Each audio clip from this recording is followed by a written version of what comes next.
Hello students. तो भाई कैसे हैं आप लोग? खूब सभी अच्छे होंगे। तो जैसा कि आप सभी जानते हैं कि डीएलएड के एडमिशन्स चल रहे हैं 2025-26 सेशन के लिए। तो काफ़ी सारे स्टूडेंट जो हैं अभी तक इसका प्रोसेस नहीं जान पाए हैं कि एडमिशन का जो प्रोसेस है वो क्या है, किस तरीके से एडमिशन होंगे, कहाँ एडमिशन होगा।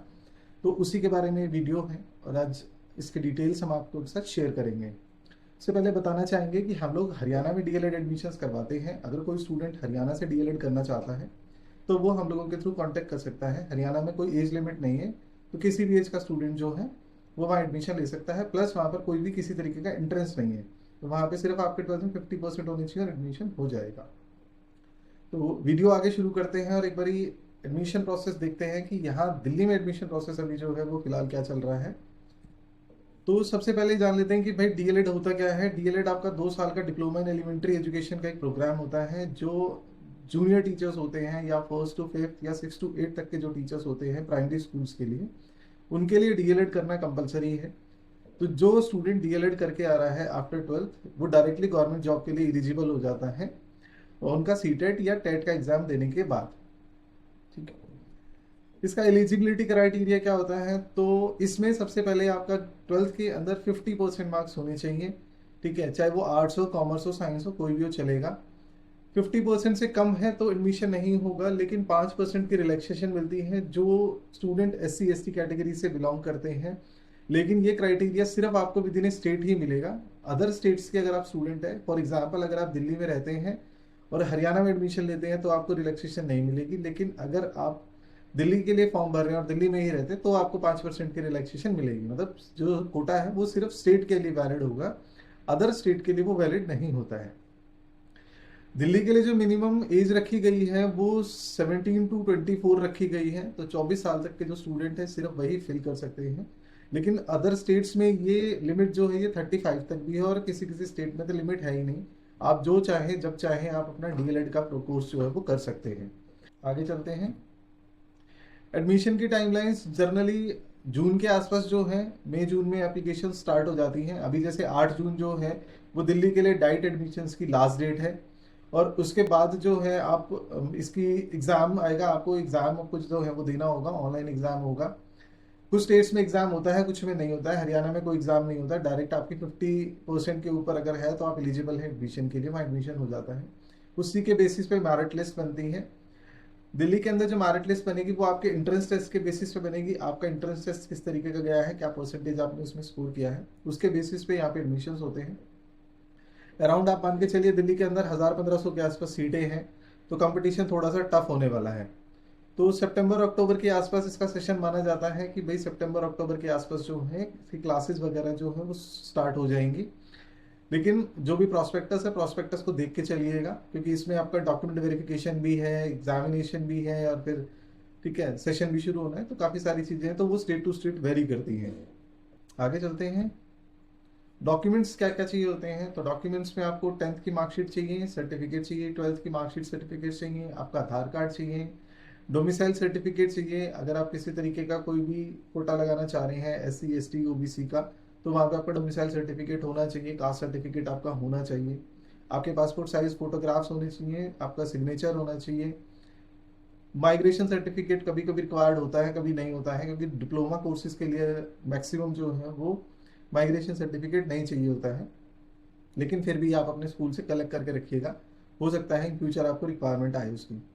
किसी भी तरीके का अगर आप इकोनॉमी वीकर सेक्शन से उसको स्कॉलरशिप या रिजर्वेशन लेना चाहते हैं तो वहाँ पे आपको अपना इनकम सर्टिफिकेट जरूर लगाना होगा, जिससे ये प्रूफ हो पाए कि भाई आप जो हैं वो EWS कैटेगरी में आते हैं। और ये सारे जो भी है कास्ट सर्टिफिकेट है या EWS का सर्टिफिकेट है आपका, ये रिसेंटली बने होने चाहिए, मतलब ज़्यादा पुराने ना होने चाहिए।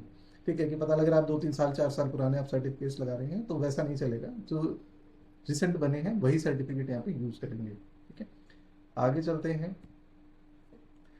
इसका फॉर्म कैसे फिल होता है? जनरली सभी डाइट्स के अंदर जो फॉर्म है वो ऑनलाइन सबमिट होता है। जो इनकी SCRT की वेबसाइट्स होती हैं वहीं पे आपको जाकर ये फॉर्म जो है वो फिल करने होते हैं। एडमिशन लिंक आपको मिल जाएगा डीएलएड एडमिशन 2025 के नाम से। तो उसके बेसिस पर ही आपको जो है सारे के सारे एडमिशन्स वगैरह प्रोसेस होने वाले हैं। तो इस फॉर्म को बड़े ध्यान से फिल कीजिएगा। आपको आपकी ईमेल आईडी और मोबाइल नंबर चाहिए सबसे पहले इसमें रजिस्टर करने के लिए, और उसके अंदर वो OTP वगैरह वेरीफाई करेंगे। तो जो एक्टिव नंबर हो आपका वही यूज़ कीजिएगा, क्योंकि आपका जो लॉगिन आईडी पासवर्ड है वो भी उसी के ऊपर आने वाला है। प्लस जो सीट अलॉटमेंट के मैसेजेस होंगे वो भी उसी नंबर पे आएंगे। पता लगे आप ऐसा नंबर डाल दें जिसके ऊपर इनकमिंग या ओटीपी नहीं आ रहे हैं, तो वो फिर आपको बाद में प्रॉब्लम कर सकता है। जो भी आप पर्सनल डिटेल्स डालें, चेक करके डालें कि हाँ भाई सारी चीज़ें मेरी ओके हैं। आपके फोटो, सिग्नेचर, सर्टिफिकेट, ये सब आप स्कैन करके रखें, क्योंकि ये स्कैन ही अपलोड होते हैं। एप्लीकेशन फीस जो है वो सबकी अलग अलग है। कुछ स्टेट में 300 रुपये है, 500 रुपये है, 800 रुपये है, 1000 रुपये भी है। तो वो डिपेंड करेगा कि आप जब फॉर्म भरेंगे तो वहाँ आपको वो फीस जो है वो डिस्प्ले हो जाएगी। जैसे दिल्ली में तकरीबन 800 रुपये फीस है, हरियाणा में 500 रुपये फीस है, तो वो आपको फिल करनी होगी।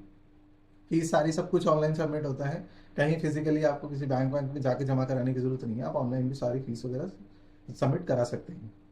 प्लस इसके बाद में जैसे ही आपका फॉर्म फिल हो जाता है, उस फॉर्म की एक कॉपी निकाल के आप अपने पास सेव जरूर कर लीजिएगा, क्योंकि उसके ऊपर आपकी एप्लीकेशन आईडी वगैरह जो है वो मेंशन होती है।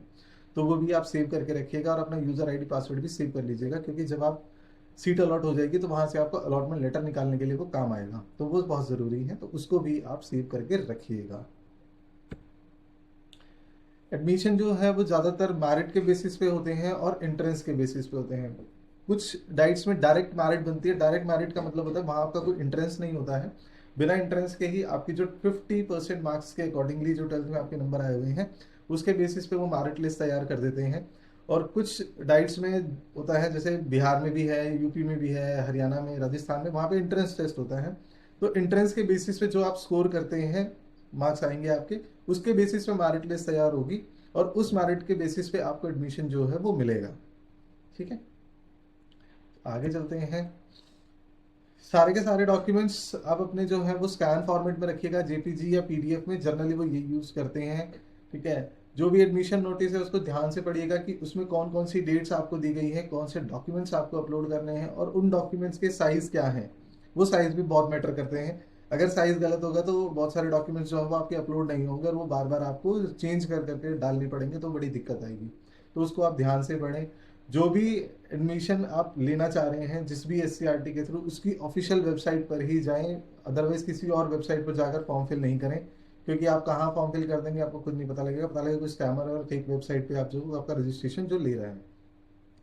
जिन भी डाइट्स के अंदर आप भर रहे हैं सभी के अंदर वहाँ के कॉन्टैक्ट लिस्ट दी जाती है, कि आप वहाँ पे कॉन्टैक्ट करके उनसे बात कर सकते हैं, पूछ सकते हैं कि भाई मुझे ये डिटेल्स चाहिए। तो वहाँ पे भी लोग जो हैं वो आपकी हेल्प करते हैं। तो आप जो उनके डायरेक्ट नंबर है उन्हीं को आप कॉल करने की कोशिश कीजिएगा। गूगल पे सर्च करके आप फोन करने की कोशिश मत कीजिएगा, वो जनरली हो सकता है कि वो नंबर आपको फेक मिले। ठीक है, काफ़ी सारी चीज़ें समझ में आई होंगी, आपको पता लगा होगा कि आपको डीएलएड का एडमिशन किस तरीके से लेना है। होप ये वीडियो आपको पसंद आया होगा। अगर अच्छा लगा हो तो लाइक करें, शेयर करें अपने दोस्तों के साथ जो इस साल डीएलएड के एडमिशन्स ढूंढ रहे हैं, ताकि उनकी भी कुछ मदद हो पाए। जल्दी ही मिलते हैं नेक्स्ट वीडियो में, तब तक के लिए थैंक यू।